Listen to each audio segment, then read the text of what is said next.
You're listening to The Broken Meeple Show, a podcast that speaks passionately about board games for the benefit of those who play them. My name's Luke Hector, best known for the Broken Meeple YouTube channel, and I'm an everyday gamer just like you. And I'll be talking about reviews, top 10s, and just about anything that connects me to board games, as long as I have a tea or coffee in hand, that is. So grab a cup, relax, and enjoy. And remember, it's only a game.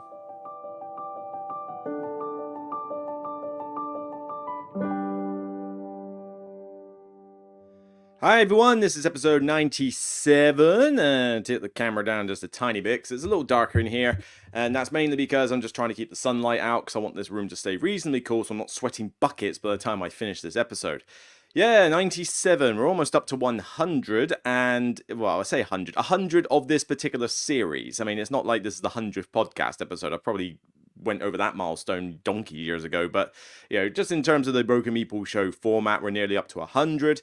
I was thinking about what to do for it, and I've come up with a decision. Basically, the Patreons have suggested an offline Q&A, so normally I do these Q&As live and just get questions on the fly.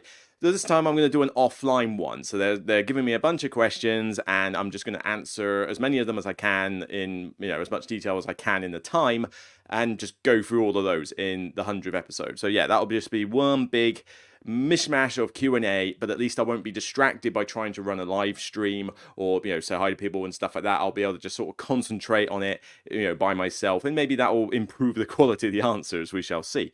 But yep, that's definitely on the cards. Otherwise, I'm just trying to get by with, work mainly in the summer. I don't like the summer. It gets hot, it gets humid and sweaty in the UK, and it's just not for me, especially when we get heat waves like we did the other day. And work has been every bit as annoying as it can be, with not just workload, but other developments. I can't go into specific reasons, but suffice to say, Big Brother is watching you, and I'm not a fan of that. So, it's just like, I don't know, annoyances. And I'm expecting things to improve dramatically on that front, probably by the end of September, I think, or maybe by the end of August if I'm fortunate. I just think that I just need to get through the summer period, because the summer period is a bit more hectic for me than in most I would normally expect from my job.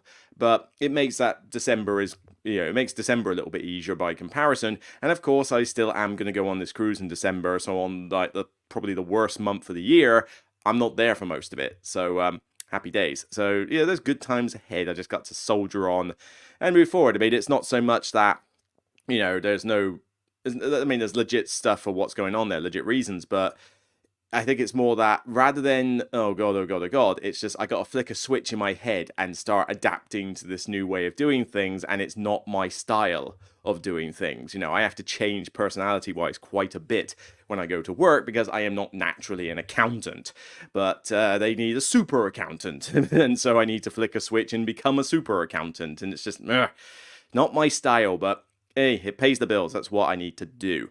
Otherwise, though, for the channel, things not too bad. I mean, I didn't release a ton since the last podcast. Mainly, I've been focusing on some reviews, which I've had recently. So, Peacemakers from Snowdell Design. That finally I was allowed to release the video for that one, and that's not done too bad, actually. About 2,500 views since mid-July. So, yeah, I mean, it could be better, it could be worse, but I think that's pretty decent for a game that I think a lot of people probably haven't even heard of.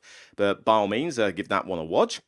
And I've just done 2 reviews, one for Dog Park and its expansions. So, Dog Park's not doing too great on the views, and the expansion's doing even worse. I mean, I know I only put that up, like 3 days ago, but it's got less than 500 views.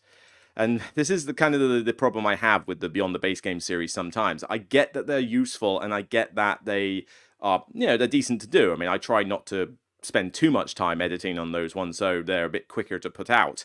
But they're very hit and miss as to whether anybody wants to watch them. I mean, 500 views is not worth doing the video in the first place. I might as well have just done a podcast excerpt on it. But it's a recent expansion for a game that I thought was popular, so you'd think more people would have seen it.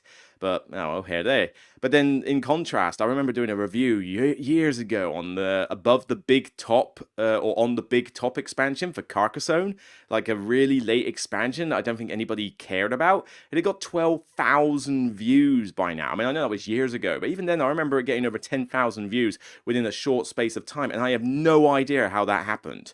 An expansion that surely no one cared about. and it got 12,000 views. I mean, YouTube algorithm doesn't make sense, you know. Views just turn up on videos that are so random and weird. You'd think, how on earth is this getting views? But I don't know. If I understood the algorithm that well, or if I was able to manipulate it in any way, I can guarantee you this channel would be doing a lot better than it was. So it's just weird obscurities like that. But by all means, check out these 2 videos, and you know, I'll just have to maybe I'll just chalk that down to experience and say maybe I should have just done a podcast review on that one. But you know, live and learn. But there's more stuff on the way, so Terminus is getting a review soon, the big heavy game from Inside Up Games. Wild Gardens has been sent to me. I am playing through that at the moment, so that will get a review. I also have, what else do I have? I'm forgetting what I've got, which is not a good thing. Oh yes, I wanted to do a couple of different videos for some of the other series. So top 10 tips for board game clubs it's been done. I just need to edit it now, and then that can go up. So that's basically top 10 tips for running a board game club using the experiences I have with my free board game clubs that I've had dealings with as good examples. So I'm hoping that will be a pretty cool video for some. And yes, there will be good things and bad things in there, so you're just gonna have to deal with it. What's the other one? And yes, I want to do another best and worst off episode, and for that one, I'm choosing Check Game Editions. So that one should be a pretty good one to do first. I'm trying to think. There must have been another review I was doing. It's not just. I mean, there's Terminus and Wild Gardens, but I know there's others. I know. Oh yeah. Empire's End. You know, that I'm going to talk about in this video briefly, and you know, possibly, you know, a couple of expansions. So there's more stuff on the way. It's just a case of getting it done, which I've not had a huge amount of time recently, but that will change. There's going to be a bit more free time in the next couple of weeks, and so should be able to make a start on those. Lovely drinky, because my throat's it's not sore, but it's a little bit dry and itchy this morning, so I need to be a little bit careful. But this episode probably won't be too long. So yeah, more to come, but by all means, check out the content, and you know, obviously, thank you everyone for supporting the channel. It's soldier on, basically, soldier on and keep moving. Right, what's first on the agenda? Well, just to talk briefly about a couple of things that I have played. And, you know, I'm probably going to do a video review for one of these. I don't know if I'll do a video for the other one. So first off, I want to mention Vindication. So this could be a Beyond the Base Game video in the future, but again, this is the same problem I think I have with Dog Park New Tricks. I just don't think anybody will watch it. Not enough people own this game, and not enough people need a review of the expansions, because frankly, they've already got the Kickstarter box set, so why do they need me to talk about the expansions? But I am trying to, you know, I've got some friends now who really like Vindication. And so, you know, we're playing it a bit more often lately than I have been in the last year or so, which means that I'm able to try out some of these expansions. So we briefly tried out this Villages and Hamlets one, the red box on the expansion. I'm still not the biggest fan of the first one that came out. What was it? The Guilds, Leaders and Alliances one. But I really wanted to try this one, Vindication Chronicles. And I have tried it as of yesterday. I've tried it. But, you know, it's certainly not the easiest thing to get out. I had to learn a few rules and obviously prep things for it. And I was looking forward to this one because this one was injecting a decent amount of theme into the game. Like, it gave you almost a kind of semi-choose-your-own-adventure style progression, where every time you got a new card, you got a little story, you chose an outcome, and it allowed you to tick something on your little legendary character sheet, which meant that you could get special powers and bonuses later on. And even better, there was also event cards that changed the layout of the map or mess things up. Like, you know, you can't visit this place anymore because bandits have overthrown it, so you now need to spend attributes to get rid of them. You know, cool stuff like that. They like to add a bit more atmosphere to what is essentially a Euro cube pushing game. Now, I have played it. We played it with 4 people. And my thoughts are a little mixed. I do like the fact that it gives you a bit of thematic story element and a little bit more of a, you know, kind of like a, I would say like a, you know, a more thematic approach to the game. I'm going to see if I can get some photos up in a minute of like the game I was actually playing. But the problem that this game has is that it is certainly a bit on the table hog side. That is definitely, hang on, almost got it. Come on, I'm relying on Google Photos here. Here we go. So this is the actual game in question. So, you can see that the map is not too much different from everyone else. We still got the tiles out, but there's a lot more pieces I've shoved all over the place. And that's because events have come out that have said, like, all right, the pet menagerie is got pets on the loose and you've got to go return them. The inn has some dark agents there and you can't visit the inn until you get rid of them. And, a few other things have come up. But this map at the moment is probably the cleanest it ever looked. It certainly was a bit more, problematic before. But the rest of the stuff, you've got to have cards of these legendary powers out. You've got to have these 3 tiles with event cards on them. And you can see the text is not big, so trying to read these at a distance is impossible. The big big cards of events here. All these little markers that you put on the board to substitute, all right, this is where an event's happening.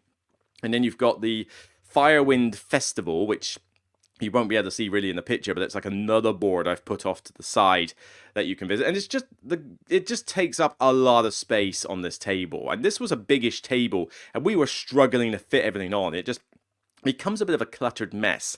Now, the event cards are a cool thing. They've got, as you can see, there's massive load of flavor text there, and then it's got an effect in the white box, and then there's a heroic deed that you can do as a free action, which involves spending attributes, and you get to take out the event, and you get rewards for doing it. These are a cool addition, but the biggest problem I had, especially as I was playing this 4-player, is that this takes the length and fiddliness of the game to an obscene level, especially if you play with 4, because you normally only have to track 2 events in a 3-player or less game. You have to raise it to 3 events in a 4-player game, and frankly, it's too much. I think you need to make it 2 events no matter what. It's just too much to track. The board gets cluttered with these markers, there's too much to do, and you're reading these out constantly because as soon as one gets done, another one pops out with whole new effects and whole new flavor text to read, and it just takes ages to get through it and becomes a fiddly mess. On top of that, you've also got the problem that every time you get a card in this game, so I take a purple card, I take an orange card, I take a green card, whatever, you now have to read a Chronicles card to that player. And that is, again, a small card of flavor text with 2 outcomes and a result. But imagine you've got to do this for every single card acquisition you get. Holy moly. This really elongates the game because, every time you have anything, when you've got to read out story elements, it just prolongs the game because you've got to read these out all the time and it slows things down and it means the downtime becomes insane. And it's a problematic with 4. Now, I can see this expansion, I need to try this now solo to see if it works there. And I think it's going to work a lot better in solo because there's a little shroud thing that you put the card in so you can't see the outcome. So you could basically treat it like choose your own adventure. But solo, it's easier to track 2 events by yourself. I don't have to read it out to people. I can just read it to myself. And I reckon as a solo player, it will really enhance this game for me. But in multiplayer, I think this really needs to be capped with 3 players who know the game well. On this one, I even had to teach one guy the game from scratch, so that didn't exactly help. But yeah, just there's a lot going on. The Firewind Festival board is such a tacky add-on as well. When you're on the edge of the map, you can visit it, you can give them the token rewards you get for doing events and stuff, you can spend there and it gets you a token which gives you a bonus. It's a simple inclusion, but it's just waste of space to need it really. It's just stuff for stuff's sake. And there's even a secondary function of the Firewind board to spend conviction on, and it's not even worth it. It's not worth going there to use up your conviction. It's better spent elsewhere. So what's the point in even teaching the rule? Yes, you can take it out of the game and it wouldn't make much difference. It just means there's slightly less things to spend renown tokens on. But I guess that would unbalance the renown if you took it out. But again, it just seems like unnecessary faff. So, so far I don't mind Chronicles, but I do think it's going to be a bit restricted as to when it can be used. If you want an epic length game and you don't mind a lot of luck swinginess, because that is another problem, these events really do swing luck quite a bit. The events could shut down entire areas, and you might be really needing to go to that area, and it's like, well, you can't do it until the event's resolved. But if I've got to waste time doing that while other people don't, then they're in a better state than me. It's just, these can really be a little bit too much in a multiplayer game. The legendary powers as well. There's 6 different colors and there's 6 different legendary powers. I would argue that, they're all powerful. I would argue some are better than others though. And so that's going to make people sort of gun for specific colors. So yeah, it's a bit of a hit and miss expansion, and I think this is one problem Vindication has. It's one of the rare examples where I think the base game is perfectly fine. I don't need an expansion in this game. The base game was perfectly fine by itself, and all you needed to do was just bolster each of the respective decks with more stuff. I don't need lots of different decks with all different rules. I make exceptions for things like the Pet Menagerie, because I really like the Pet Menagerie and that, but I don't like the loot cards. The rules on them are weird and fiddly and don't make sense. You know, I don't like the Cursed and Treachery cards. I just think they're not good. You don't want like negative interaction in the game. And a lot of these expansions just add so much extra complexity and time and setup. The game's already a long setup. Chronicles is an even longer setup because you got to get all the cards and events and stuff like that out and change how you like choose locations. It's a bit much. I think Vindication is perfectly good as a base game only, and I don't think you need the expansions. I think you'll do just fine with the normal components, and I would still happily play it without an expansion. You know, you say, oh, I've got normal Vindication, but I haven't got any expansions. And I'll still play it. It still sounds pretty cool. So yeah, I'm kind of in two minds about this one, and I have also briefly played the Hamlets expansion as well. I can't say too much about it at the moment, but the whether I do a video on the Chronicles and the Hamlet expansion remains to be seen, because I just don't think enough people own this game to really talk about it in much detail. So if I do a Beyond the Base Game video, I think it will be a very quick one, a very short one, but again, I just think it's going to be one of those gets like 500 views max and nobody else looks at it. So even though if I look on Board Game Geek, pretty much nobody has talked about Chronicles, and I suspect even less about the others. I mean, here we go. Yeah, there's literally like one video or something, like two videos. A review from a Russian content creator and a preview from, you know, Board Game Co., which, you know, previews I don't care about anyway. So literally nobody has talked about this, you know, other than this Russian person. Nobody's talked about it from a review perspective. But again, I just don't think that enough people would really care. So it's kind of odd. But as I say, I still like Vindication. I just think it's one of those games that has suffered quite a bit from bloat. Right, okay, cool. Blimey, it is hot in here already.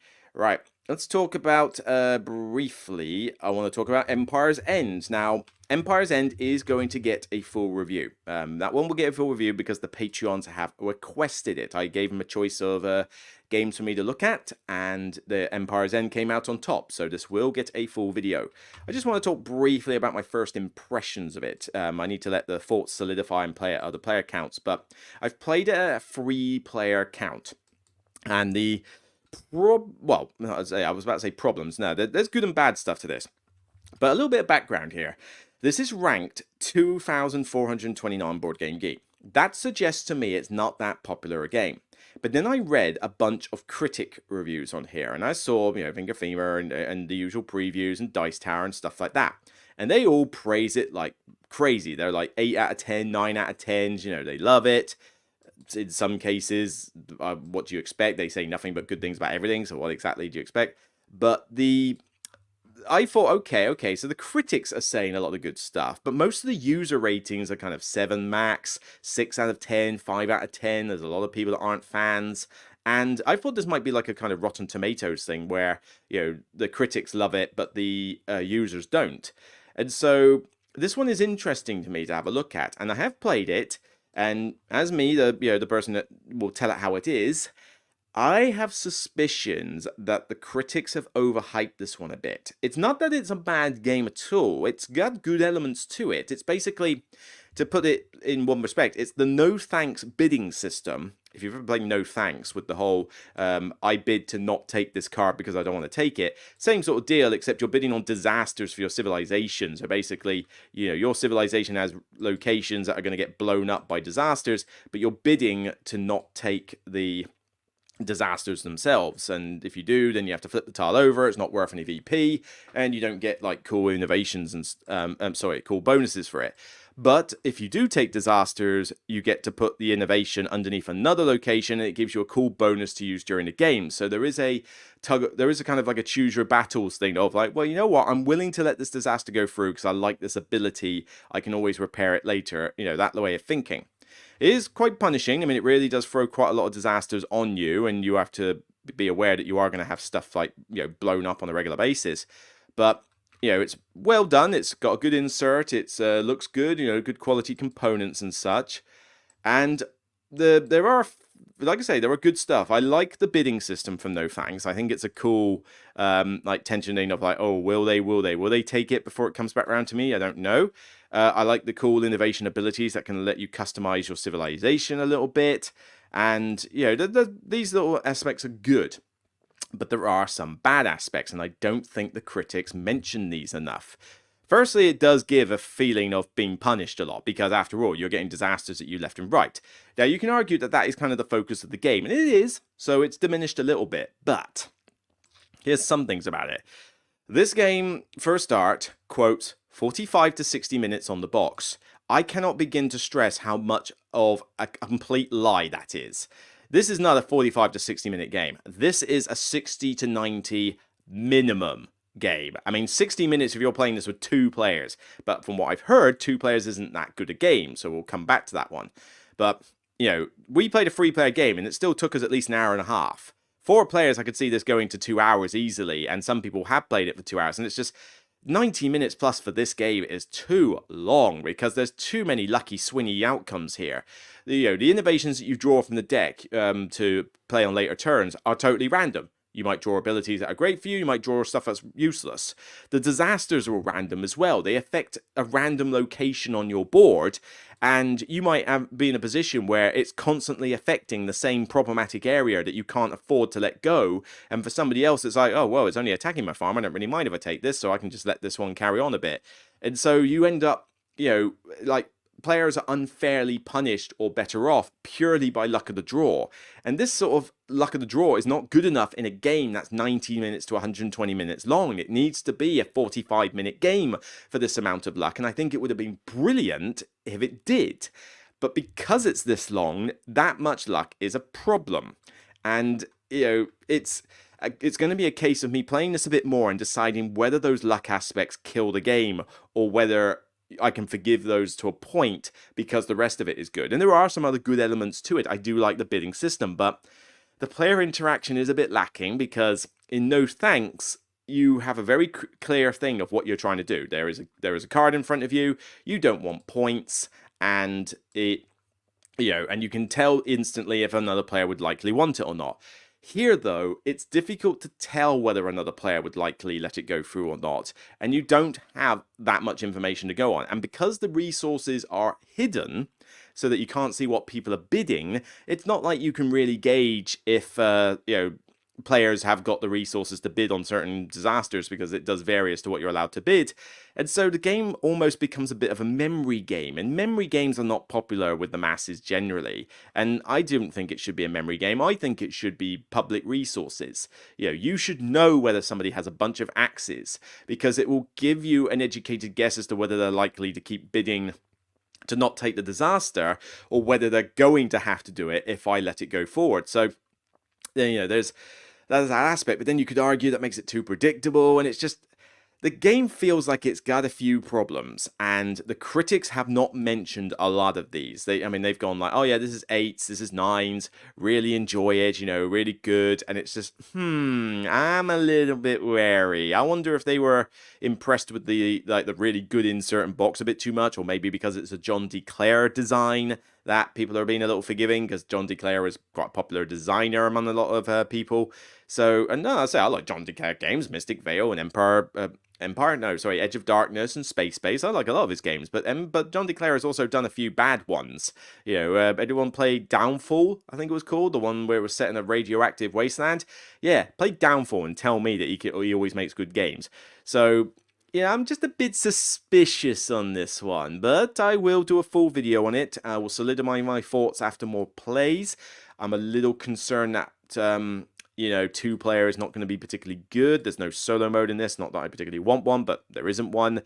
And I wonder if this is going to be one of those kind of like fragile games where, if you get the right setting and the right mood, it's going to work, but then it could also kind of backfire in your face. We shall have to see, but for now, my thoughts are kind of mixed, and I do reckon that there is an element of overhyping by critics on this one, but we'll see in the future. There will be a full video, I promise you. All right. All right, let's talk about the topic for this one, mainly because it could take a while to get through this topic, and because my throat is weird and itchy today. Maybe because of yesterday, because I went to my board game cafe and I was playing games all day with the mates, and I taught Vindication with Chronicles, I taught Pulsar 2849, and I taught Empire's End. Takes it out on the throat when you got to teach a lot of long games, okay? So, yeah, maybe I'm just recoiling from that. But I want to talk about a topic that one of the patrons actually suggested for like the 100 episode, but I wanted to talk about it a little bit now because I think this one requires a bit more time. Essentially, they asked me to look back on old reviews and suggest whether those reviews were whether those reviews would change now. So, obviously back in 2013-14 when I started the channel and started doing reviews, I was doing them on WordPress, I think, or whatever. Was it WordPress? It was whatever. I think it was just called Blogger, whatever their competitor was at the time. And I did a written blog page. That page no longer exists now. I deleted it a long, long time ago because once I started doing YouTube. And, so that one's gone. But then I started doing videos on YouTube, and some of them I've retained, some of them I think I've just missed them out. I tried to delete them. I tried to sort of go, right, from 2017 onwards, this is the videos I'm happy for people to watch. But the really old stuff, I'm like, oh God, I'm kind of embarrassed by a lot of the old videos. They really are particularly bad when I think about my old stuff. So if I bring up my content back here, whoop, up there. If I go to date and sort by the other direction. So yeah, here we go. So these videos I think I forgot to delete, but these are amateurish. I mean, look at this. I mean, this green laser font and a solid side of color, and then the picture of the game. It's like, oh God. I mean, I was just starting. I was young and naive, okay? I wasn't particularly good at this sort of thing. And as you can say, the views vary from pathetic to ridiculous. But the other thing was that, I mean, bear in mind, this is like a decade and that old. I mean, 3,000 people wanted me to review an IKEA shelf. Kind of weird. And I had 13,000 views for how to play on Ghost Stories. The problem is I got a couple of rules wrong in it. So, that's only so useful. And I used to do unboxing videos as well. I hate unboxing videos. So why did I bother doing them? I think I was trying to chase a fad at the time going, oh, other people seem to do well on unboxing videos. I'll do it. And it was a waste of time, because none of them were any good. So, yeah, these ones I am probably going to delete in the near future. There's not that many of them. I think these are ones that just missed the mark. So, because I kind of want things to start from, I want sort of like 2017 videos to be like the initial bit. Dormant status on the channel. Yeah, so I did videos up to a point, and then I had a bit of a break, and then I started season 2, and then, when did that one come out? Yeah, 2017. So 2017 was kind of when the YouTube channel started going proper, and like I say, some of these old videos are like still amateurish and still embarrassing, but hey, they exist. And oh look, there's that Carcassonne under the big top. Here you go, yeah, 12,600 views for an expansion nobody gave a rat's monkeys about, and monkey's toss about. It's like, why on earth was that popular? I do not get it at all. It's one of life's mysteries. But yeah, a few games I reviewed. Yeah, Yokohama and Colosseum, Quadropolis, Century Spice Road, Barron Park. I mean, there's definitely a few of those, but I am definitely going to delete these 2014 ones there. Yeah, these ones need to go, so I'll get on with that a bit later. But yeah, I've been doing this for quite a while, and, sadly I'm not in the 100,000 subscribers and big name thing. I'm still just a, relatively small fry, but it's been a long slog. It's been a lot of work, a lot of effort, and it's just, as I say, the fruits of my labor. Some of it I'm proud of, some of it I'm not. So what I'm going to do, under request from Matthew Bailey, thank you for the suggestion, is that some of these will be some of these videos here, but I know that I did reviews earlier than 2014 from the blogger page, but I obviously have deleted that page. But I can go onto my Board Game Geek and look at ratings that I gave for games back in like 2013 and 14 and haven't updated since. So some of them are reviews, some of them weren't. So this is going to be a bit of a mix, but I'm basically going to go back and look over some of those games and what ratings I gave them. and kind of decide if I was doing them now, like if I was going to review them now, has that rating changed? But also based on the scaling, because bear in mind back then I just did a top 10 scaling, and I don't know if I had a specific system for how it worked. I might have just kept it on whatever Board Game Geek had, but now I've got my own scale for 10, with the, benchmark, excellent, great, good, above average, average, below average, bad, you know, terrible, awful, whatever, So, those 10-point scales. So would those have changed, and would they apply to my scale now? So it's just kind of a trip down memory lane. So the first one that I'm going to take a look at particularly, let me, I want to go to Board Game Geek. Here we go. Let's take a look at Flashpoint Fire Rescue. Flashpoint Fire Rescue, I think, is the first game I ever reviewed. Like, the absolute first game. And this was the really cool co-op game where you're putting out fires. I still own all the stuff for it. It's in a box behind me, but I have not brought this out in a long, long time. I think this was something I gave like a 10 out of 10 at the time. Like I said, this was a fantastic game. I love it, and I was playing it a lot back then. And I still think it's a solid game now. But I think my rating has been updated in some recent years down to an 8 out of 10. Now, if I was looking back on this one, I mean, the good side is that it's a simple game to play. It's pretty much pandemic level rules. It's a great theme, and the theme is represented pretty well. I mean, fire is unpredictable. You don't know what it's going to do. The teamwork is there. It's definitely down to the wire at times. Sometimes you can just get completely hosed. Yes, that does happen. But it's just a really solid co-op, and part of me wants to get it out again. Now, it does get a little clunky at times, particularly with expansions. The rules were not perfect. It's indie board and games. I don't want to see... Why do people put up pictures of punched boards and stuff like that on Board Game Geek? I want to see pictures of the game in play. Stop giving me pictures of punch boards and rubbish. But, yeah, so you've got... They got meeples on this one. That's interesting. But yeah, the fire spreads throughout the different rooms, and you've got to save people from being burnt alive and take them out to an ambulance. The fire spreads by dice rolls, so there's a random element to it. With me, this one I still would probably give an 8. I still find this to be a very fun game, and it's a good intro game because you can play an experienced one with rolls, or you can play the family game, which is preset and no special powers.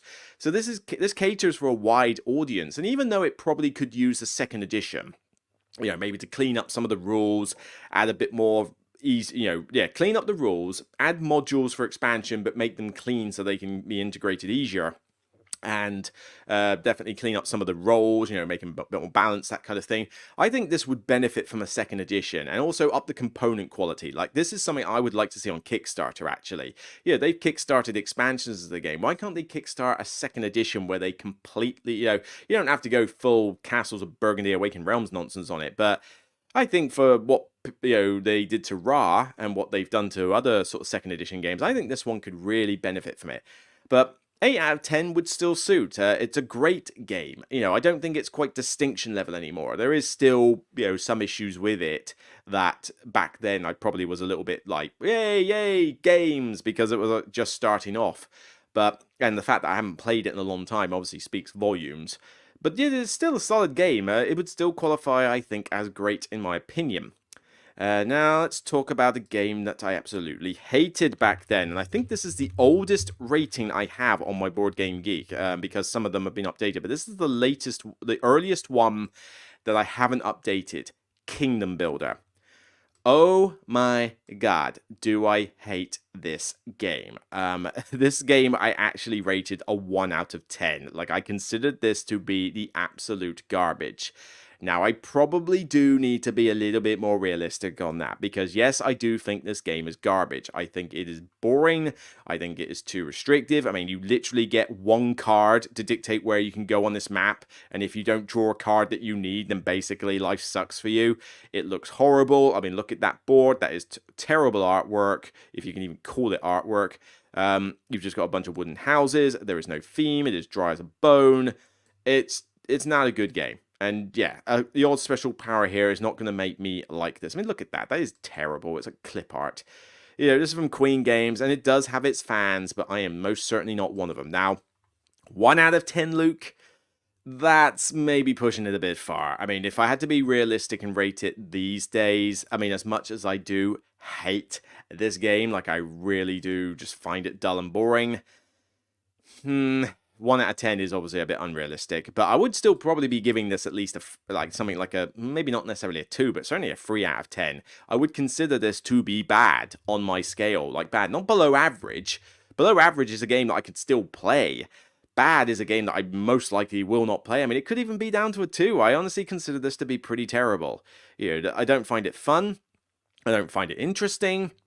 I don't find the decision making, interesting because you're basically restricted to one card, which really sucks. Yes, the map is variable. I mean, that's nice, but then that's not really that noticeable when you play the games.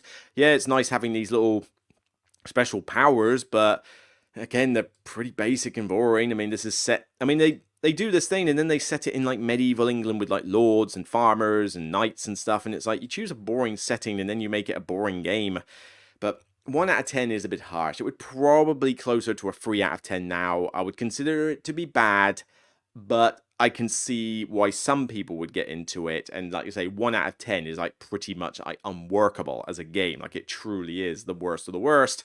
And that sort of stuff would be reserved for things like exploding kittens, for example. But, this one, probably not 1, but still, it would probably be a 3 out of 10. I mean, this one really I just do not like. Marvel Legendary. Now, this one's interesting because I have sold my entire Marvel Legendary collection, although I have retained the Alien one. Now, this one is still on my rating as 8 out of 10, a great game. That was probably better off in the early days, but the rating would definitely have gone down since, and easily probably at like about 6 out of 10. And I think if I was reviewing it now, I think overall, the game would probably still get about a 6 out of 10, above average, because it's an alright deck builder, but the problem is that there was several problems. Firstly, when it got bloated, it just became a nightmare to set this thing up and actually get it out. It took a lot of time. But actually playing this game in general required a ton of setup, because you had to build the hero deck by shuffling in a bunch of these hero sections, and then you had to do the same with the villain deck and like put in the scheme and do the setups for that. And by the time you set it up, it took forever. But then when you had to take it apart, oh my god, you had to sort out all these cards, and it just got really finicky and annoying. The power creep was also problematic with the expansions and even just the heroes and the villains and that in the base game. I mean, some heroes were certainly a lot better than others in terms of power level, but the villains, I mean, there were some villains that were a cakewalk, and then there were some schemes and villains that literally were nigh on impossible. Like, they were impossible to beat ever, and that is a problem with a game when you make the difficulty curve so extreme, particularly when this is a deck builder, so therefore there's going to be a decent amount of luck involved here. It's not like this is a game you can play with skill. It's a deck builder where there is a ton of card draw luck, and it's fun, and it definitely has its moments, but also the fact that you're mixing all these heroes together. So I'm not playing a Spider-Man deck. I'm playing a deck where I put in a few Spider-Man cards and then decide to put in a couple of Iron Man cards and then a couple of, Ghost Rider cards. And you don't really feel like you've got a deck that's personified to a hero. It's just random. I mean, it's basically the equivalent of playing something like DC Deck Builder game from Cryptozoic. And so a lot of that theme is lost. There are games that do this a lot better, like Sentinels in the Multiverse. And I think if I'd played it now and reviewed it, I would go, yeah, this is fine. But I think those setup times and just the sort of weird detraction from theme would make me just go, oh yeah, this is a typical deck builder. Nothing particularly special. I think it was probably one of the first deck builders I played, so there was probably an element of that went into it, because I love the mechanic, and this would be one of the first instances where I'd seen this mechanic in action. But nowadays, loads of deck builders exist, and this one has become dated. I don't think that this measures up against most deck builders in existence now, and so I'd struggle to give it a seal of endorsement. It probably would only get a 6. And I know that would, sicken some people, but I sold the whole collection. It's gone. Big crate's gone, so, I certainly was getting a little bored with it. Alright, what else? For sale. I don't think I reviewed this one, but it is definitely one of my oldest ratings. I gave this one a 5 out of 10. So this is a really old Yeah, 1997, an old card game where you basically auction off these different houses, like in like varying degrees of quality, and you basically auction for these. And then the second half of the game, it flips it on its head, and you auction the money cards in order to sell your houses for a really good profit, and whoever has the most money wins. Neat concept, but auction games are a little bit dull for me. I don't tend to go for them quite often. Maybe they've got a new fancier version, but it is pretty basic components and stuff, although it is 1997 and a small card game, so I guess you can't be too hard on it for that. But I just sort of found it a bit boring, really. I mean, you could get into a situation where you just can't physically do well, like you're on the back foot, and if somebody's done a Star Wars themed one, interesting. But you get to a point where you just can't physically win. Like, you're going to lose this game. And I know it's not a long game, but it would have been nice if there was like some way to catch up in that. But sometimes you can just be in a situation where the best cards come out to auction at the right time, and you just have it your way. But it's not a terrible game. It's not bad in any way. I just don't find it particularly great either. I mean, I'll play it, but I'll certainly never seek it out. I think my rating of a 5 still stands, really. I think this is a 5 out of 10 for me. It's average. Does the job, but it's not a game that I would want to seek out or really gun for. Okay, all right, what else we got on the list? Oh god, Brussels 1893. This is an older... Did I review this one? I feel like I might have reviewed it briefly. This does feel familiar. Not a video, but I feel like I might have done a written one of this. But Brussels 1893. I gave this one a 5 out of 10. What was I thinking, Luke? Seriously, what was old Luke thinking when he gave this a 5 out of 10? I must have been forgiving on this one, because this one is easily a lot lower for me, and maybe not like 1 or 2 out of 10. I think this would actually head down to the 3 out of 10, maybe 4 out of 10 if I was being a little bit generous. It's definitely not a 5. 5 is average, suggesting that I will play the game, but I played this back then and found it really boring. Like, this was super dry, fairly restrictive, and fairly mean. You're mean to other players in this one. And I don't know, I just found it, the setting is boring, the theme isn't there, it's just a dry Euro, and there's just nothing. It is flavorless. It's the definition of a bland ice cream flavor. Like, not even vanilla. It's just literally ice on a cone. But I tried it recently with the remake. So they printed out a second edition or something like that, and with the expansion included. I think, what was it? Yeah, my good friend taught it to me, and Hilmar from Iceland, and he wanted to demo it at Essen last year, and he did. And I said, all right, fine. I'm on a thing where I'm trying out older games I used to hate to see if I like them more. I think I hate it more now than I did back then, clearly, because if I gave it a 5 out of 10, this is easily like a 3 out of 10 for me. I just find this to be a bad, uninteresting game. There's just nothing in it to pull me in. And I mean, at most it would get a 4. But even a 4 out of 10 game, I would still find something of interest in this. This one, I have nothing of interest. But it's not terrible enough for me to get really angry about it. To say, oh yeah, this really ticks me off. But there's just nothing in here to make me go, yay, that's great. Everything just seems pretty meh.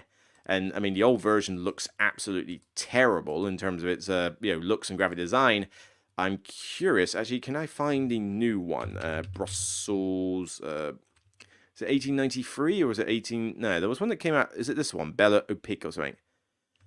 Ah, here we go. Yeah, re-implements. Yeah, so this is the new one that I think I played. And certainly it looks about as dull as the other one. Yeah, I mean, they've didn't exactly do much to increase the appeal and looks for this game, but they probably improved it from a graphic design perspective to make it a bit clearer to see what's going on. But still, I just don't like this game. I just find it bland. I find it boring. I find it too mean. I find it too punishing.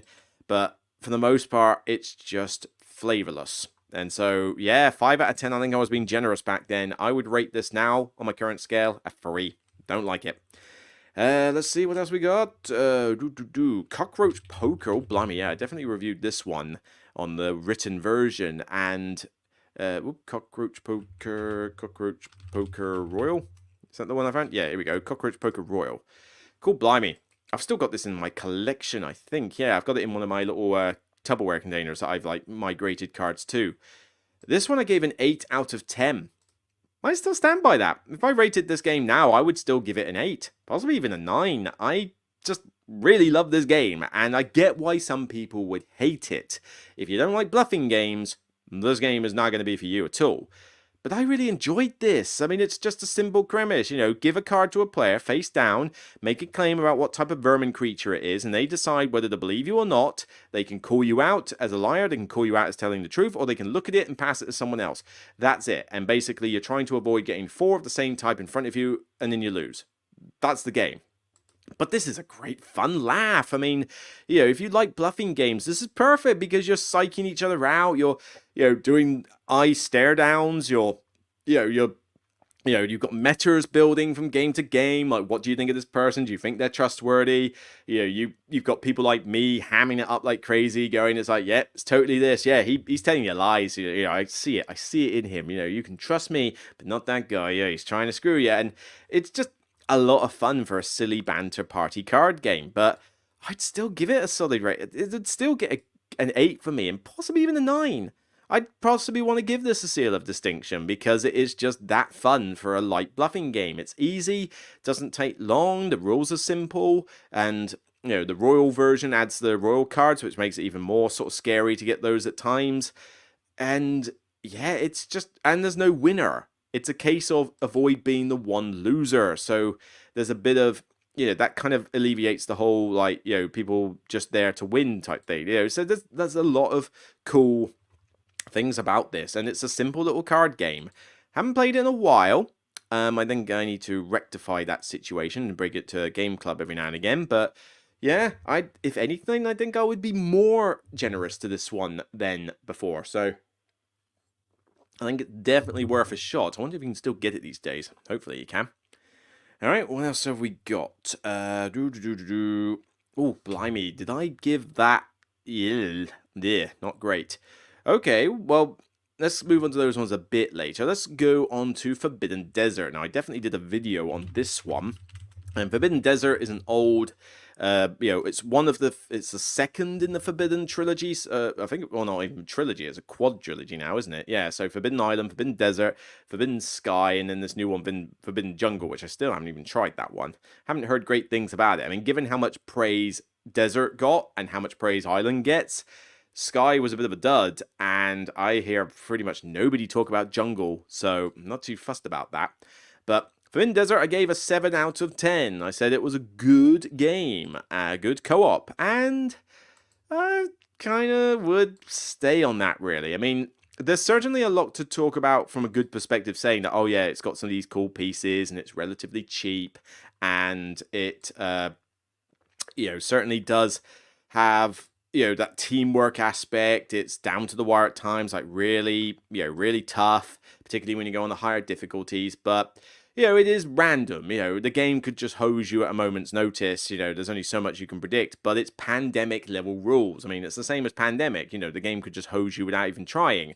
But the rules are simple and the roles are cool, and it definitely does generate a lot of discussion between players as to what it is you need to do. The items are cool to find every now and again. There's definitely a timer aspect. And so, yeah, I mean, I'd still give this one a 7. You could argue that maybe it could get to an 8, but as much as I give it props for a lot of stuff it does right, I haven't played any of these Forbidden games in a long time, and I feel that they're just getting a little bit dated. Not to say that they're bad, but I've wanted to play other co-op games rather than this one. But if somebody wanted to play Forbidden Desert and it was the voted one on the table, I'd still play it. So it would definitely at least need a seal of endorsement for me to say this is a recommended game. And certainly if you are starting out, like building up a collection, and you want some, nice cheap ones for non-gamers, then Forbidden Desert is a great one to go for. I can't recommend it enough. But yeah, it is kind of a little bit on the old side. Like there's stuff that's come out that I prefer to play, but this one's still pretty solid at a 7 out of 10, frankly. I would still consider it to be good. Okay, what else? Oh, blimey, let's go on another one I don't like. Power Grid. Oh boy, Power Grid. Currently, an old rating, haven't updated it. I've rated this a 2. would I, and I know that's going to anger a lot of people, 2 out of 10. Would I change that rating though? I really don't like Power Grid at all. I mean, this is an auction game where the auctions drag on for ages and just don't seem to finish, but it's, it's not the most like best looker. I hate the fact that you've got a tissue paper over half the board when you're playing at lower player counts. That's always a pain. Really, the only thing I like in the game is the supply and demand resource market, which actually makes a bit of thematic sense and is a cool thing in most games. So I'm fine with that, but everything else about this game I just really don't like. It's long, especially when you got a lot of players. It just takes forever. It's pseudo knockout, where you can literally, at the moment's notice, be cut out of specific route connections on here. And if that happens, you are done. Like, you have no way to recover if you start off badly in this.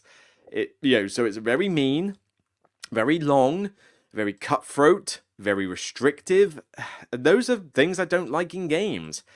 2 out of 10, though?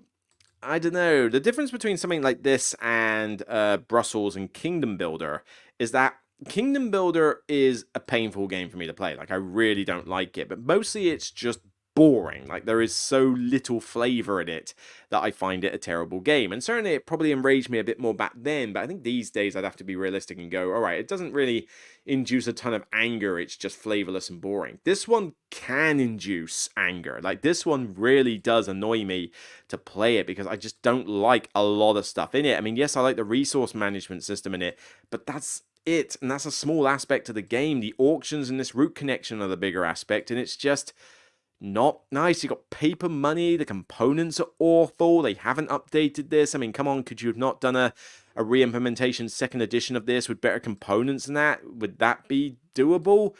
They've had expansions with different maps, as if I could care. And this one does invoke a lot of anger. I really don't like this game at all. Would I change it from a 2, though? 2 does seem really, really harsh. I mean, 2 is terrible on my scale. Like, terrible. Like, I don't find really anything good about it. I would refuse to play it outright. I don't want to see it again. Maybe it would stay as a 2. It really is one that I would hate, but I can think of worse designed games than this, Exploding Kittens and stuff like that, so maybe it could go to a 3 out of 10. But it would definitely never get to a 4. This is not one I would call below average. This would be at least at the bare minimum bad for me. But whether it would also go down to terrible because of the negative feelings that it generates for me is another story. Alright, let's talk about a positive one. Let's see, positive one on the list that I've looked at before. Come on, let's have a look. There's got to be something there. To be fair, a lot of these ratings in the old are kind of 7, 5, 6. So if anything, maybe I was a bit more of a critic over some things back then. Come on, it's got to be another one. Okay, how about this one? Bang the Dice Game. This was quite an old one that I did. So I gave this one, I think, an 8 out of 10 originally. I think I've updated it to a 7 lately, and I think that's probably accurate. I still think this is a fun party game, roll the dice and shoot each other, and a little bit of bluffing here and there, but it can drag on a little bit. And the problem with these rolls is that it doesn't take more than like 5 seconds to figure out who's who, really. I mean, unless the deputy's playing really weird, you should be able to figure out, sort of who's on your side there. You can certainly easily figure out the outlaws, because at some point they've got to keep shooting the sheriff. They can't sit there and do nothing, because then the sheriff just gets super powerful. The renegade's a more interesting person to play, but the problem is winning as the renegade is so damn hard that it's just fundamentally unbalanced in that respect. Though I did once win, I can't remember if this goes up to 7 or 8 players. Is it 8 players? Yeah, I won an 8-player game as a renegade. Damn, I was proud of that. I was really proud of that one, but it is not easy to win as the renegade, period. It's so difficult. So getting that person kind of means an auto lose. 6.9 is not a particularly high average rating, even though it is 797 on here. Note that I think Empire's End had a lower average rating and yet was ranked 249. I don't get how the rating system works. But yeah, this one, I mean, I gave it an 8 originally. I think maybe that was a little bit generous. I'd possibly give this a 7, but I haven't played it in a while. And it did get better, I think, with the first expansion, and so the first expansion probably props it up to a 7. maybe these days I'd probably give it a 6 and say it's above average, it does the job, but it's not one that I tend to bring out very much anymore. I think it's kind of overstayed its welcome to a point. You really do want a lot of players in the game. It does not play very well with anything less than 6 players, frankly. Yeah, it does have some problems. It would probably be somewhere in the above average category for me. All right, any more? What am I say? 5 minutes until we get to the hour mark. So, okay, let's have a look. Although, yeah, sorry if my screen looks a little bit orange at the moment. It's just a bit dark in here, so that's why. But let's see. Ooh, oh, okay. What about this one? Tales of the Arabian Nights. This was an old one I reviewed. Definitely, I think, did a video on this one. I gave this originally, I think, an 8 when I first reviewed it, but I've noticed that my rating has been updated to a 6. I mean, this could actually go lower, I think, now, because the premise sounds cool. The idea that you go around the board and you come up with all these funny stories, it's choose your own adventure style thing, and all this random funny stuff happens to you. That's all well and good. The problem is that the game is entirely random. Like, there is no, like, cohesion as to what you decide to choose to do and, what actually happens. I mean, it's cool that you can basically say, right, you find a beggar, and then you can decide whether to, like, you choose your encounter reaction choices, like beat, enrich, rob, avoid, question, attack, follow, hire, that kind of thing. And so, there was some cool aspects to the story parts, but it's mainly played for giggles. There's not really any strategy or anything like that because it doesn't really work. And part of the problem is that you're meant to get a balance of the story points and personal points. I forget what they're called, but you basically have 2 separate points that you're aiming for. The problem is that it's totally random as to when you get them. There's not like you can tell from a particular encounter that I'm going to get these types of points. There is no way. So you literally just wander around hoping you'll get them. And whether somebody gets them before you is entirely based on random chance. So that all sounds good until you realize that this game easily takes about 90 minutes to 2 hours to finish, particularly with a lot of players, because you're obviously reading out a lot of stories. So this is a game that can take anywhere around 2 hours. That is 100% luck-based. Oh boy, I think giving this one a 7 or an 8 in the past would have been literally just me being on a high from some of the laughter moments in it.